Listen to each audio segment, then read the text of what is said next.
On the 6th of July 2020, Donald Trump tweeted, "Why does the Lamestream fake news media refuse to say that China virus deaths are down 39% and that we now have the lowest fatality or mortality rate in the world? They just can't stand that we are doing so well for our country."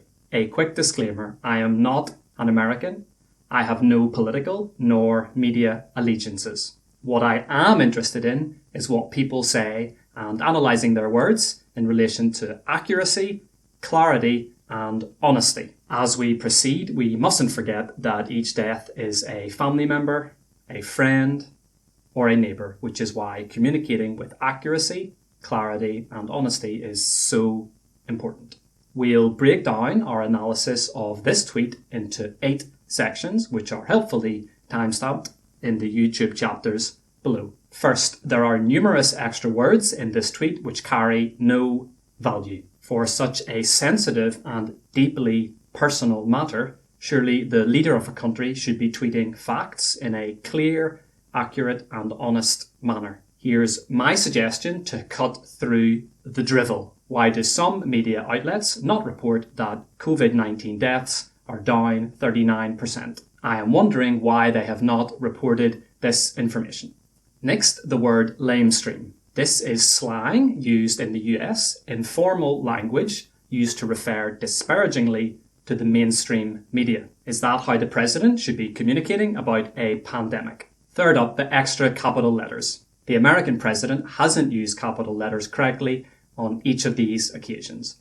Lamestream, fake, news, media, fatality, mortality, rate, world and country. Never mind all the capitals in the word refuse, but more on that one later. Many would say that reading this tweet is painful for their eyes because of all the superfluous capital letters. For more detail on Donald Trump's level of English, check out James Egerton's excellent blog post linked in the description below. Number 4, China virus. Here the proper terminology should be used. COVID-19 or some other commonly recognized variation. Calling the virus China virus makes the president come across as a petulant child, insinuating that full responsibility for the pandemic lands squarely on the shoulders of China. An exceptionally presumptuous claim to make, and in the absence of verifiable evidence, one that no world leader should be making.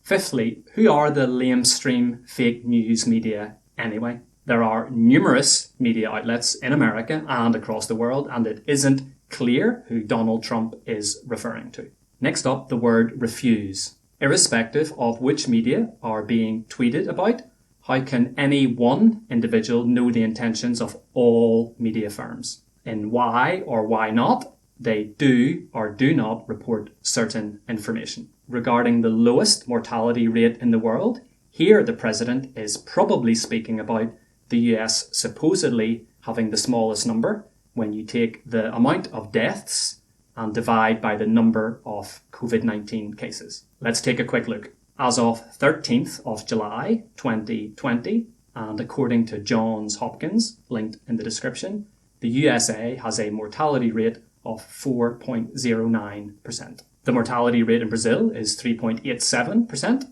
In India, the figure is 2.64%. In Russia, 1.56%, and in Peru, 3.64%. The figures are rounded to 2 decimal places. At the time of recording, these are the 5 countries with the highest number of reported COVID-19 cases. Not only does the USA not have the lowest mortality rate among these countries, but it in fact has the highest mortality rate. Furthermore, to accurately compare countries, as President Trump is attempting to do, at the very least, you would have to have the entire population tested. And that's before even mentioning whether or not countries have the same system for counting, recording and reporting deaths. More on that in point 8. Deaths down 39%. What does this mean? There are significant complications here, as I stated in an earlier video. Firstly, there are discrepancies in the counting, recording and reporting of deaths within cities, healthcare regions, states, counties, districts, never mind when we contemplate all the different countries in the globe. One example to showcase the point. The lag between the date of the death the recording of the death and the reporting of the death. In the UK, the 4 constituent countries of England, Scotland, Wales and Northern Ireland count, record and report death data differently, and this is all within the same country. Can you imagine across the whole world? Deaths may well be down 39%, however it's essential for President Trump to be clear about what exactly he means. Say what you mean and mean what you say. Listen up to analyse Donald Trump speaking, watch this video, or to check out my Truth About COVID-19 Data playlist, click here.